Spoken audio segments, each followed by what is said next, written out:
1년 반 전만 하더라도 네. 우리 박은정 의원께서 국회에서 뭐 이렇게 막 소리 지르고 이런 건 상상은 네. 못 하셨을 거 아니에요? 전혀 상상하지 못했습니다. 그리고 그게 제 적성하고도 굉장히 안 맞는 일이거든요. 책에도 그렇게 썼는데 두 가지 일을 싫어하는데 사진을 지키는 일하고 사람들이 많은 곳에서 말하는 거 두 가지를 가장 못하는 일인데 책에 MBTI도 네. 적어졌잖아요. I시라고요. 예, INTJ입니다. 아닐 것 같아요. 예. 그래서 근데 그 두 가지를 계속 해야 되는 게 정치인이어서 그렇죠. 계속 언제 그만둘까 이런 생각을 지금도 정말 적성에 안 맞다 그런 생각이 드는데 너무 잘하시는데 그래도 의외인데요. 제가 이게 막 법사위에서 그 정치 검찰들을 보면 그렇게 진압하지 않으면 왜냐하면 밀려요. 그러니까 그게 너무 악독하기 때문에 그렇게 하지 않으면 언제나 대치기를 당하고 그 제가 싸움 속에서 경험했기 때문에 본인이 그렇게 그 조직원이셨었기 때문에 그렇게 너무 진압을 잘 하는 아시는구나. 거예요. 그래서 근데 그 모습을 사람들이 좋아해 주셔가지고 저는 굉장히 감사하죠. 근데 가족들은 많이 걱정했어요.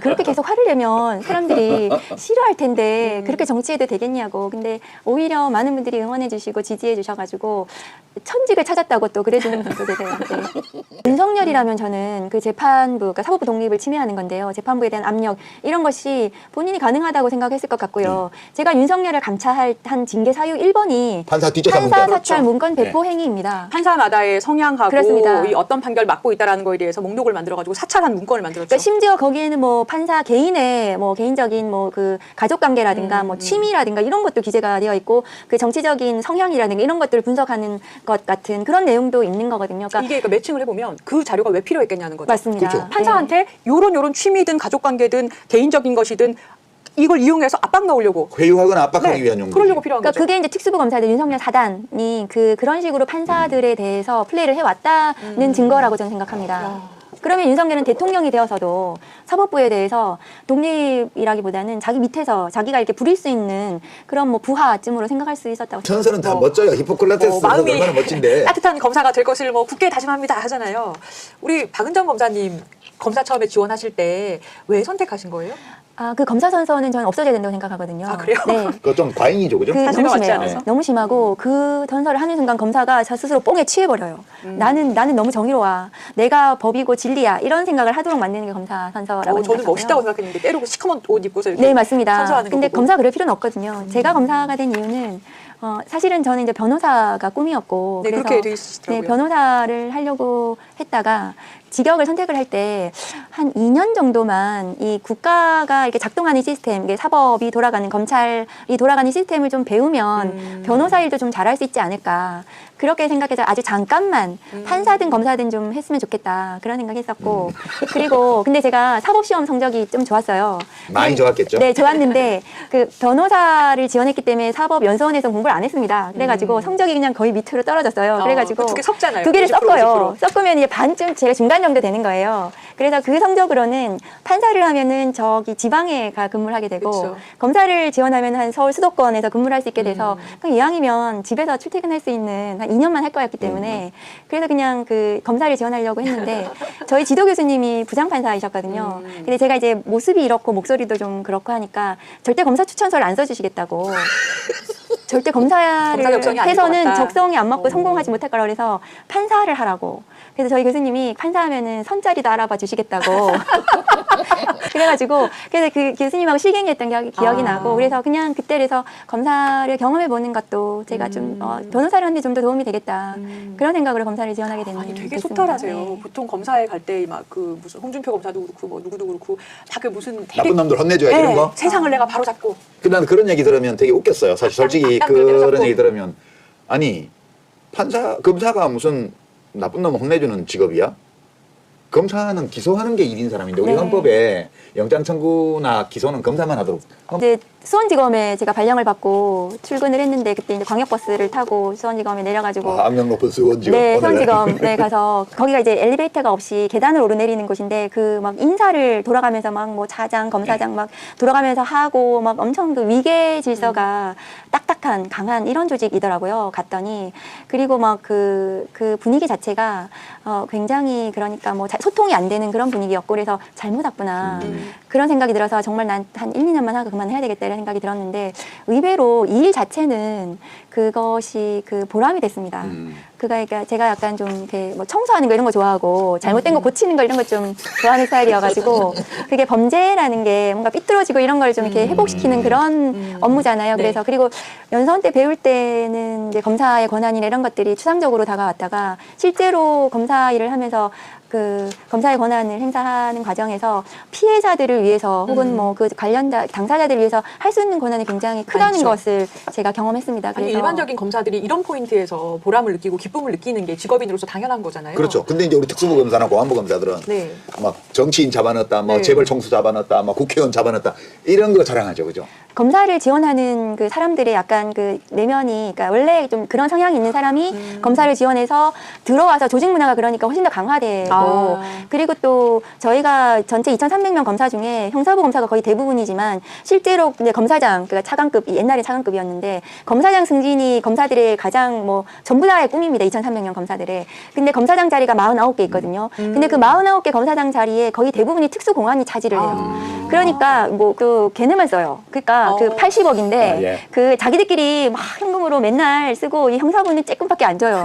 그럼 그거는 누가 배정하는 거예요? 검찰총장이 하는 거죠. 아. 그래서 그러니까 돈과 인력과 모든 뭐 출세하는 자리 이런 거를 전부 그 소수가 하면서 내가 재밌다. 보건복지부 장관 할 때 한 달에 쓸 수 있는 현금이 300만 원밖에 안 됐어요. 그거밖에 안 돼요? 예. 오. 그 일종의 특수활동비인데 현금 맞습니다. 쓰는 거. 예. 그런데 어디 방문할 때 봉투에 30만 원 정도 네. 이렇게 넣어서 뭐 준다든가 보건소 가면 이런 거 쓰는 건데 나는 한 번도 만져보지도 못해서 300만 원 갖고 뭘 하라는 얘기야? 이랬는데 검사들은 검찰총장은 막 1년에 막 80억을 쓰고 그게 이제 영수증 없이 마음대로 쓸 수 있는 돈인데 네. 윤석열 같은 경우에는 예컨대 이제 제가 감찰 징계할 때 그 징계위원회가 열리잖아요. 근데 1차 징계위원회 전날에 1억을 그냥 현금으로 검사들한테 주고 2차 징계위원회 열릴 때도 마찬가지로 현금을 그만큼 이렇게 야. 하고 그 검사들 무마시키는 거예요. 이 징계와 관련해서 자기 편 들어주라는 그런 취지 아니겠어요? 그래서 아니, 지금은 그 약간 이 비주류에 있었어요. 사실은 제가 형사부 중에서도 굉장히 이제 비주류의 그러니까 의식을 계속 가지고 있었던 것 같아요.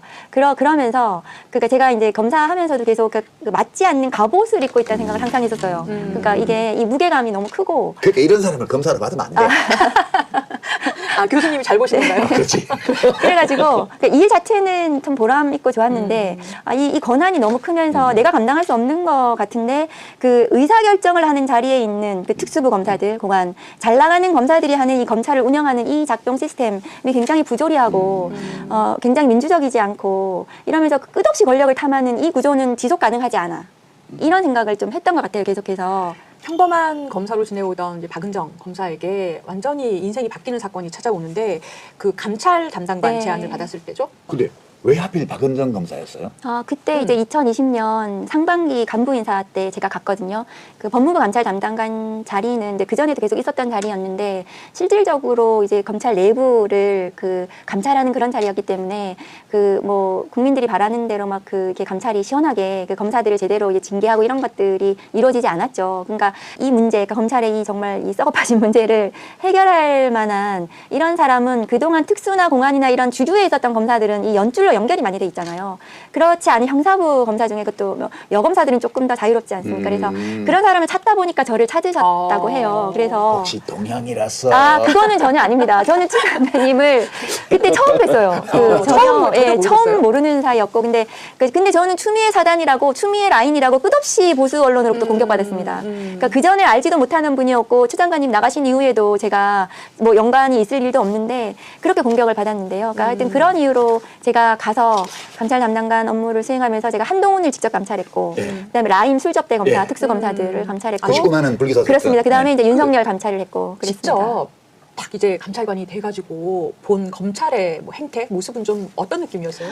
사실은 제가 조직의 이제 그 문제점에 대해서는 뭐 기본적인 의식은 좀 있었지만 실제로 사건으로 이렇게 들여다보는 거는 실제 굉장히 거의 처음이었기 때문에 그 굉장히 충격을 받았고, 특히나 이제 특수부 검사들에 대해서는 제가 이제 특수부를 한 번도 경험해 보지 못했기 때문에 이 사람들이 어떻게 일을 하고 어떻게 이게 조직 생활을 하는지를 몰랐는데 뭐 한동훈도 그렇고 라임 술접대 검사들도 그렇고 감찰하라 그랬는데 안 쫄았어요? 아니요, 저는 그 윤석열 같은 경우에도 그러니까 지금 생각해 보면 그때 그게 이제 말씀하신 대로 막 이게 엄청 그 버거운 일이었는데 그때 당시에는 뭐냐 하면 그 제가 이제 법률가였기 때문에 아 이거는 돼 이거는 징계 사유야 그냥 제가 자신이 있었어요. 그래서 이거는 내가 이거 감찰해가지고 징계 청구하면 이거는 뭐 처리가 되기 때문에 그럼 그걸 그렇게 하면 끝나. 그냥 그렇게 생각했어요. 근데 지금 돌이켜 보면 그때 당시에 윤석열은 그게 그 윤석열 혼자의 몸이 아니었고 언론 권력, 정치 권력과 그 다음에 이제 그 후에 이제 대선과 관련한 정권 교체 세력들의 그 총화였던 거예요. 윤석열이. 그래서 그 모든 세력들이 다 붙어가지고 싸운 거죠. 근데 저는 그때는 몰랐어요. 모르셨고. 저는 몰랐죠. 주로 정치적 공격은 네. 추미애 장관한테 집중됐죠. 그랬어요. 예. 추 장관님을 집중 공격하면서 거기에 제가 주포였기 때문에. 그러니까 전면적으로 이제 저의 그 감찰 내용은 공격을 못 해요. 왜냐하면 그건 너무 잘못한 게 맞으니까. 그래서 제 개인에 대한 공격이 굉장히 심했습니다. 법무부 장관과 검찰총장이 갈등을 할 일이 없어요. 법무부 장관이 지휘감독권자이기 그렇죠. 때문에 지휘를 받아야 되는 관계이기 개별 때문에. 사건조차도 검찰총장을 통해서 법무부 장관이 지휘할 수 지휘할 권한이 있습니다. 있잖아요. 예, 그래서 그건 갈등이 아니고 그러니까 그 반기를 드는 거죠 밑에서. 그러니까 위법하게. 그러니까 또 윤석열이 난이라고 해야 난이라고 해야 되는 게 맞죠. 그리고 언론이 그렇게 조명을 하는 게 맞죠. 그게 법치인 거거든요. 그리고 박은정 의원만 공격당하신 게 아니고 그 당시 박은정 검사, 감찰관. 그 저는 밖에서 그때 맞습니다. 예, 뭐 그 윤석열의 그 검찰 쿠데타, 난, 예. 윤석열의 난, 검난 이렇게 얘기했다가 이 정부 안에서는 추미애 장관을 집중 공격하고 밖에서는 제가 막말을 일삼는 진영 논리의 화신. 맞아요. 근데 저는 너무 감사했어요. 왜냐하면 아무도 안 도와주셨거든요. 아, 맞아요. 그러니까 추 장관님하고 저하고 고립되어 있었어요. 그랬는데 그렇게 말씀으로 도와주셔가지고 저는 너무 감사하고 그래서 저는 유 작가님에 대해서는 저는 약간 동지애 같은데 그러니까 그 험난한 시기를 같이 견디면서 뭔가 그 지나왔다는 그런 마음이 있거든요, 사실은. 근데 사실은 정말 엄청난 고초를 겪으셨다고 생각합니다. 그 정말 너무너무 그 무시무시한 상황이었고 그 언론이 전부 다 달려들었어요. 예. 그러니까 총공격이었던 것 같아요. 그래서 무너뜨리기 위해서 왜냐면은 그래서 벌금 500만 원으로 끝난 게 다행이죠, 그죠? 아유. 구속되실 뻔했습니다. 네.